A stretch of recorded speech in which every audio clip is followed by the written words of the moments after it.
Hi, my name is Bailey Meister, and today I want to talk about standardized testing. We have all felt the same pain when realizing it was standardized testing.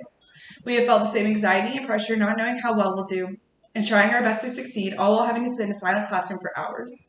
In my speech today, I will explain how standardized testing causes more harm than good for not only students but also schools. According to the article, Effects of Standardized Testing on Students and Teachers, written by the School of Education American University, the definition of standardized tests is an examination administered and scored in a predetermined and standard manner that relies heavily on question format.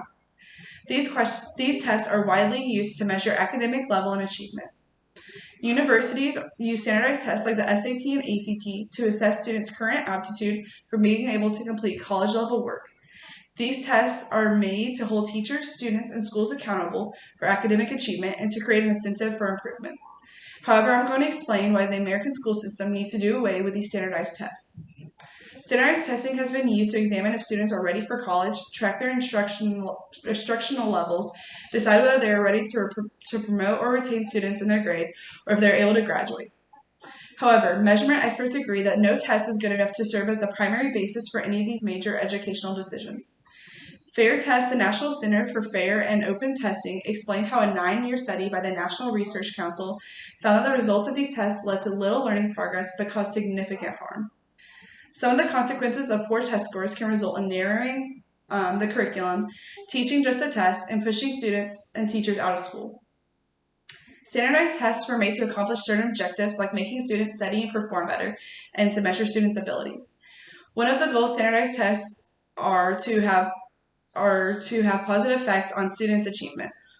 However, after the No Child Left Behind Act, which enforced standardized testing among all schools, the U.S. fell from 18th in the world in math to 31st place in 2009. These tests are not encouraging students to perform better, but to learn what they will know on standardized tests.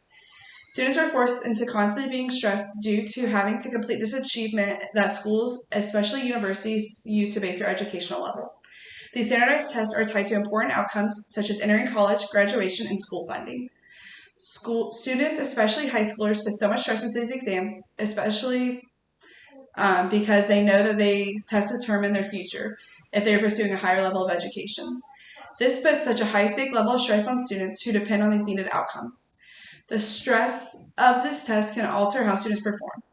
In the article Standardized Tests, written on procon.org, they mention how education researcher Gregory J. Cizek explains that these kinds of testings produce gripping anxiety in even the brightest students and can make young children vomit, cry, or both.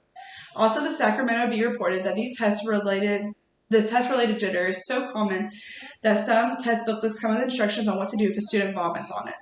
This level of stress is so unhealthy for students and can lead to serious health issues like depression and anxiety. Standardized tests cause anxiety for not only students but also educators. Teachers need to meet certain testing standards, and with this pressure, it causes educators to teach the test rather than the curriculum.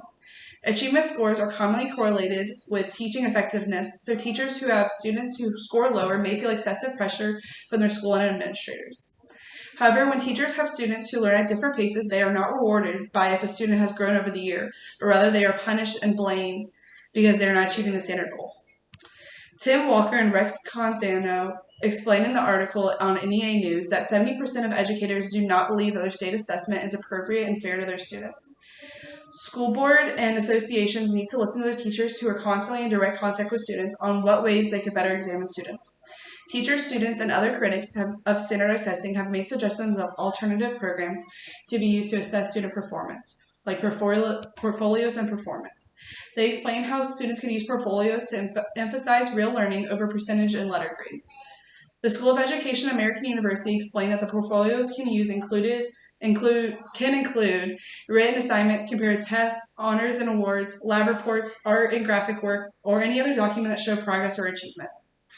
This would demand and incite students to do their work, and it would keep with their curriculum rather than a test. Another option would be performance-based assessments that could offer a different way of evaluating knowledge rather than a test could show. These tests not only cause a burden on students and teachers, but also on states' education budgets. In 2003, the Texas Education Agency stated that they spent $9 million to test students. However, the cost to Texas taxpayers from 2009 to 2012 was only around $88 million.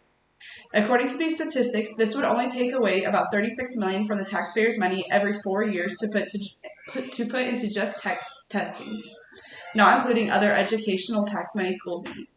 Testing is expensive and costs have gradually increased. The standardized testing industry is a multi-billion-dollar industry that causes harm in all parties involved. To conclude, I believe that standardized testing needs to be removed from all schools and should not be required for any student to take. These tests do not fairly and correctly measure each student's intelligence and abilities to perform and succeed in the classroom. Evaluations like these put unneeded stress on students and teachers that can lead to serious problems. These tests are wasting taxpayers' money to inadequately measure students' level of education. Thank you.